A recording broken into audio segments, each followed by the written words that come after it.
Hello friends, आज हम बात करने वाले हैं direct principles of state policy के बारे में, जिसे हम डीपीएसपी भी कह सकते हैं। तो अगर चैनल पर नए हो तो सब्सक्राइब कर लेना।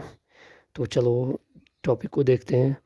तो जो direct principles of state policy है वो पार्ट 4 ऑफ इंडियन कॉन्स्टिट्यूशन में कंटेन करते हैं फ्रॉम आर्टिकल 36 टू 51।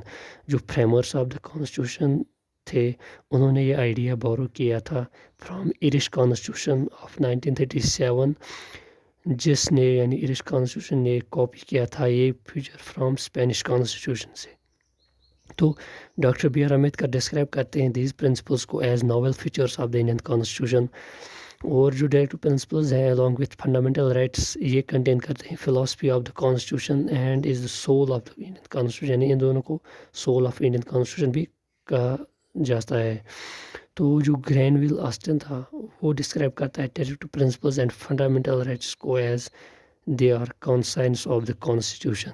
तो ये था इंट्रोडक्शन, और उसके बाद हम देखेंगे फीचर्स ऑफ डायरेक्टिव प्रिंसिपल्स। उसका पहला फीचर है the phrase directive principles of the state policy denotes the ideas. यानी जो प्रिंसिपल्स डायरेक्टिव प्रिंसिपल्स है वो डिनोट कुछ आइडियाज करते हैं that the state should keep, ताकि स्टेटों को इन आइडियाज़ को माइंड में रखकर फॉर्मुलेट पॉलिसीज़ बनाने और एनेक्टिंग लॉज बनाने। यही कहते हैं कि state should keep in mind while formulating policies and enacting laws.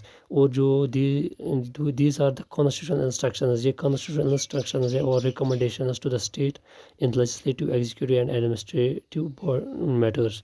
According article 36, जो टर्म स्टेट इन पार्ट 4 में दी गई है वो उसकी सेम मीनिंग है एज इन पार्ट 3 जो डील करता है फंडामेंटल राइट्स से।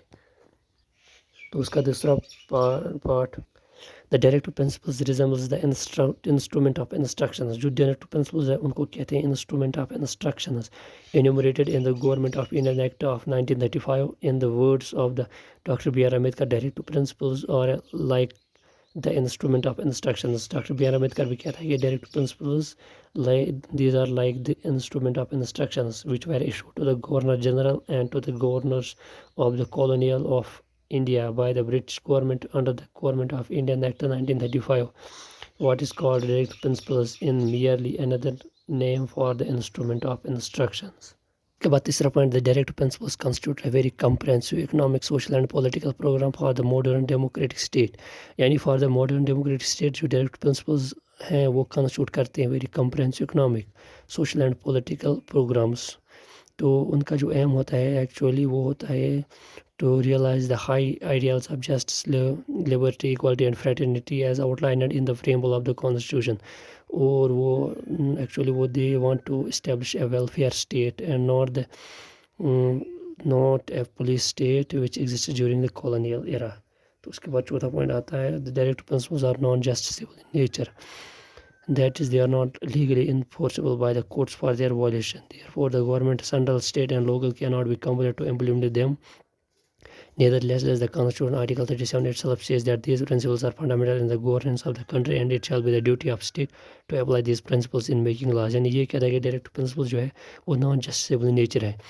एज ए फंडामेंटल राइट अगर किसी का राइट डिप्राइव किया जाता है तो वो डायरेक्ट मूव कर सकता है supreme court for their violation of fundamental rights for their restoration of his rights.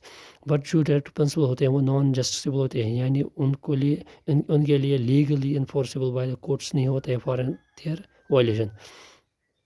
तो जो गवर्नमेंट होते हैं सेंट्रल, स्टेट या लोकल में, वो इम्प्लीमेंट उनको नहीं कर सकते हैं। जैसे कि आर्टिकल 37 में कहता है कि these principles are fundamental in governance and there shall be a duty of state to apply these principles in making laws.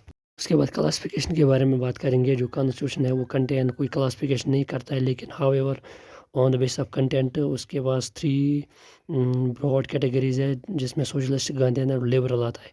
तो सोशलिस्ट प्रिंसिपल में क्या आता है, these principles reflect the ideology of socialism.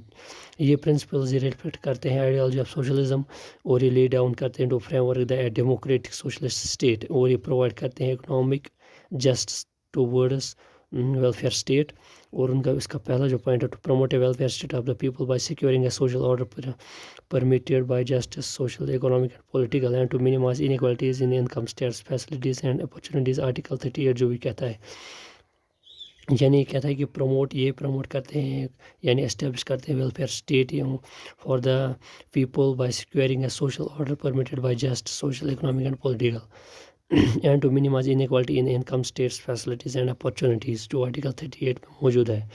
तो उसका दूसरा पॉइंट जो कहता है टू सिक्योर, यानी ये हिफाजत करता है the rights to adequate means of livelihood for all citizens, to equitable distribution of material resources of the community for the common good, prevention of concentration of wealth and means of production, equal pay for equal work for men and women, preservation of the health and strength of workers and children against forcible use and opportunity for health development of children, जो article 39 कहता है। और जो तीसरा point है to promote equal justice and to provide free legal aid to the poor, जो article 39A कहता है। जो दूसरी कैटेगरी है वो गांधीन प्रिंसिपल है। तो these principles are based on Gandhian ideology, they represent the programme of reconstruction initiated by the Gandhian during the national movement. जो Gandhian during the national movement की जो प्रोग्राम्स थे वो रिकंस्ट्रक्शन दोबारा से की जाए। In order to fulfil the dreams of Gandhi, some of his ideas were included in directive principles they require to. इसका पहला पॉइंट आता है to organise village panchayats and into them into necessary powers and authorities to enable them to function as units of self government, article 40 जो कहता है। और इसका दूसरा point to promote cottage industries on the individual और cooperation basis in rural areas, जो article 43 कहता है। To promote voluntary formation autonomous functions democratic control and professional management of cooperation societies, article 43B जो कहता है to promote educational and economic interests of SCs, STs and other weak sections of the society and to protect them from social injustice and exploitation, article 46 जो कहता है। और अगला point है to prohibit the consumption of intoxication drinks and drugs which are injurious to health, article 47 जो कहता है। और last point to prohibit the slaughter of cows, calves and other males and draught cattle and to improve their breeds, article 48 जो कहता है। इसका तीसरा category आती है वो है लिबरल इंटेलेक्चुअल प्रिंसिपल। इसमें कहता है this principles include in category represent the ideology of liberalism, यानी to secure for all citizens a uniform civil code throughout the country, article 44 जो कहता है। और दूसरा point to provide early childhood care and education for all childrens until they complete the age of 6 years, article 45 कहता है to organise the agriculture and animal husbandry on modern and scientific lines, article 48 जो कहता है। और last point to protect and improve the environment and to safeguard forest and wildlife, जो article 48A भी कहता है। और उसका एक और पॉइंट है to promote international peace and security and maintain just and honourable relations between Nations.